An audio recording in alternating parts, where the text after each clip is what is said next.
सहर झिलिमिली भएर के गर्नु साथी, जिन्दगी सुनसान भएपछि। पैसा बिक्ने यो दुनियाँलाई हेर्दै जानु, कुनै दिन मलामीले पनि ज्याला माग्नेछन्।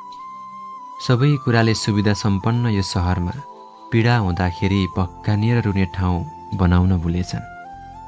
पक्राउ परेको छु महोदय, दुःखको कारागारमा छु, आफ्नै सपनाहरू हत्या गरेको आरोपमा। रातले सोध्दै थियो, हिजो आज किन तेरा आँखाहरूबाट सधैँ आँसु खस्छ?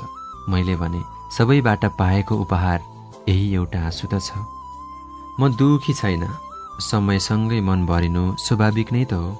पानी रोकिएपछि छाता पनि त बोझ लाग्छ। बुझिसके भगवान मैले पनि, यहाँ बिना फाइदा कोही पनि आफ्नो हुँदैन भनेर। भित्ताको पनि कान हुन्छ, बिस्तारै बोल भन्छन्।